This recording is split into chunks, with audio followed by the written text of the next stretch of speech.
दोस्तों नमस्कार, आप देख रहे हैं मोटिवेशनल चैनल बाय BNY। हम लोकसभा चुनाव का आज पोस्टमार्टम करने जा रहे हैं। इस पोस्टमार्टम में यह हमें देखना है कि जनता के विश्वास के अनुरूप एनडीए का 5 साल का कार्यकलाप रहा या ना रहा, या महागठबंधन द्वारा जो विरोध जनता के हित में जताया जा रहा है वह विरोध सही है या नहीं है। दोस्तों, हमने आपको कई वीडियो दिया जिसमें 5 साल एनडीए के कार्यकलाप के बारे में हमने आपको बताया था। एक और जहां भाजपा, जदयू और एलजेपी को आज भी आत्मविश्वास है कि मोदी नाम केवलम का नारा देने से हमारा इस लोकसभा चुनाव में नैया पार लग जाएगी, वहीं दूसरी ओर महागठबंधन का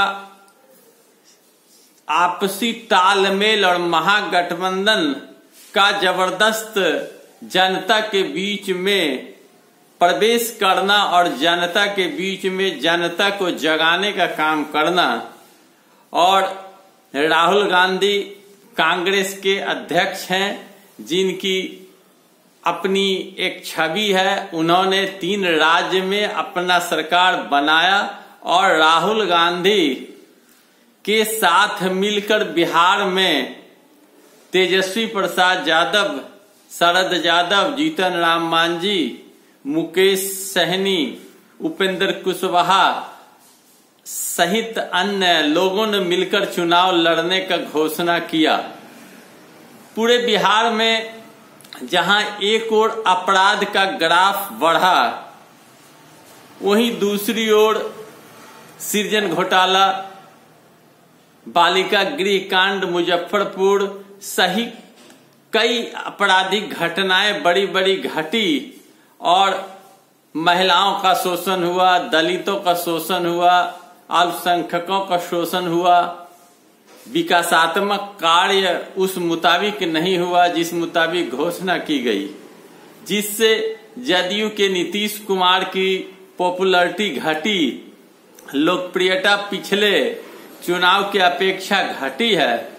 वहीं दूसरी ओर भारतीय जनता पार्टी अति विश्वास के कारण जनता के बीच से उखड़ रही है। जनता एक बात समझती है कि ये जुमलेबाजों की सरकार है।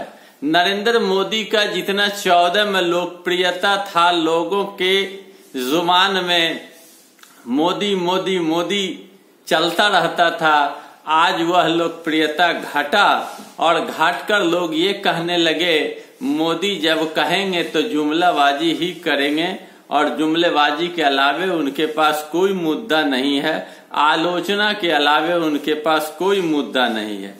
मोदी नाम केवलम का नारा आज भी दिया जा रहा है। आज भी एनडीए के घटक दलों और एनडीए भाजपा सहित अन्य जितने भी दल हैं उनको पूर्ण विश्वास है, अति विश्वास जिसे कहते हैं, कि मोदी का नाम लेने से इस बार चुनाव में भी मेरा बेतरनी पार हो जाएगा।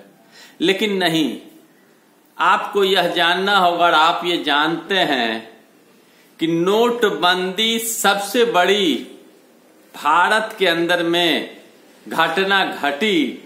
नोटबंदी में बहुत बड़ा घपलाबाजी हुआ, ऐसा विरोधियों ने साबित किया। आरबीआई का रिपोर्ट है कि नोटबंदी देश हित में नहीं हुआ।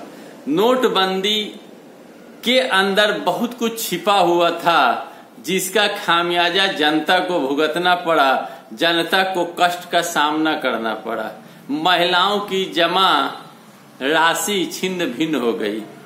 जीएसटी लागू किया गया, लेकिन जीएसटी में यह कहा गया कि सामान सस्ता होगा, लोगों का व्यापार बढ़ेगा, एक रेट होगा, लेकिन ऐसा कुछ नहीं हुआ।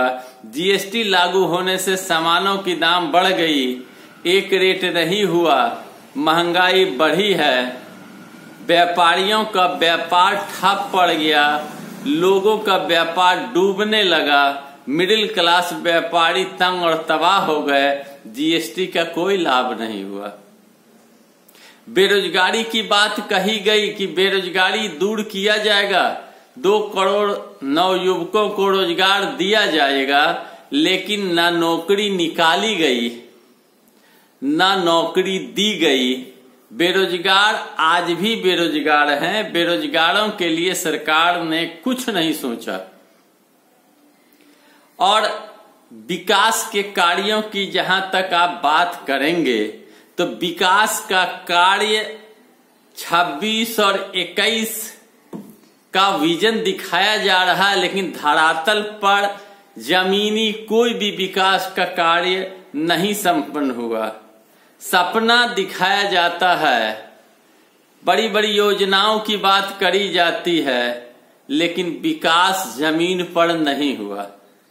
आम जनता के हित का कार्य संपन्न नहीं हुआ। गंगा सफाई की बात करी गई, लेकिन पूरे भारत में कहीं भी गंगा से एक कनवा बालू नहीं निकाला गया। यह मोदी जी ने जो चुनाव से पूर्व घोषणा करी थी, मैं उन बातों को बता रहा हूं। गंगा सफाई नहीं हुआ।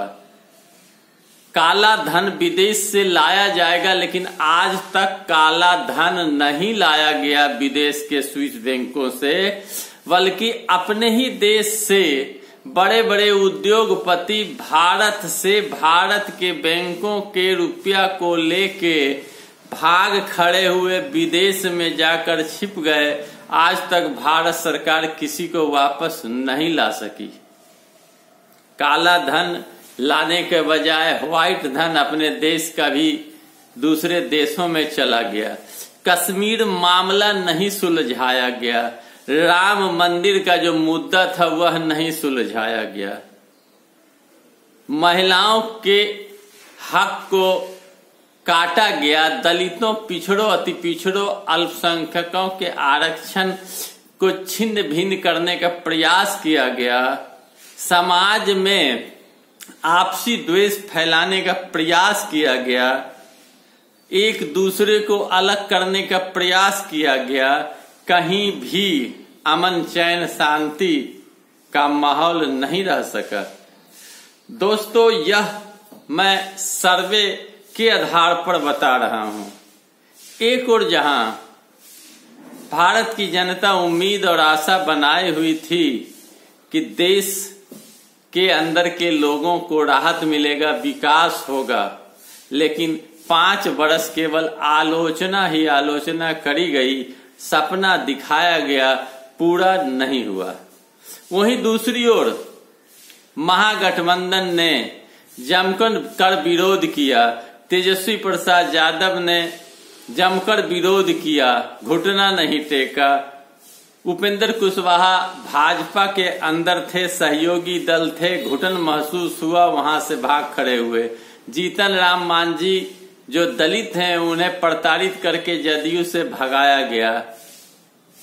मुकेश सहनी जो पिछले चुनाव में एनडीए को साथ दिए और अपने जातिगत वोट दिलवाने का काम किए, वो घुटन महसूस किए और आकर मिले महागठबंधन में। शरद यादव जो जदयू को सींचने का काम किया, शरद यादव को प्रताड़ित किया गया, वह भाग खड़े हुए और आकर मिले गठबंधन में। तो इन सारे लोगों के पीड़ा को देश समझ रही है, जनता समझ रही है, हम समझ रहे हैं। जनता को अब फैसला लेना है। महागठबंधन से डायरेक्ट लड़ाई एनडीए के घटक दलों के साथ है। एक ओर महागठबंधन, दूसरे ओर एनडीए। एनडीए और महागठबंधन के अंदर की लड़ाई डायरेक्ट लड़ाई है। इस डायरेक्ट लड़ाई में जनता को भूमिका अदा करना है, जनता को पुराने किए वादों को याद करना है और याद करते हुए निर्णय लेना है और हमें अपना मत देना है। मत का अधिकार है, मौलिक अधिकार है। हमें अपना मत देकर उंगली में स्याही लगाकर यह साबित करना है कि हम एक भारतीय हैं और जागरूक भारतीय हैं। हमें एक नया भारत बनाना है। जागरूकता के साथ मत देंगे और अपने लोगों को दिलवाएंगे जाकर। इससे हमारा देश नया देश बनेगा। इससे हमारे देश के अंदर में जो आलोचना की राजनीति थी, अति विश्वास की जो अहंकार थी, वो टूटेगा और महागठबंधन में जितने लोग अनुभवी हैं उनके अनुभव के आधार पर देश चलेगा। नौजवानों को मौका मिलेगा। तेजस्वी के साथ नौजवान आगे बढ़ेंगे। इसी आशा और उम्मीद के साथ जनता महागठबंधन की ओर देख रही है, क्योंकि एनडीए से त्रस्त है। दोस्तों, मेरा वीडियो आपको अच्छा लगे तो लाइक करें, शेयर करें, सब्सक्राइब करें, कमेंट करें। धन्यवाद।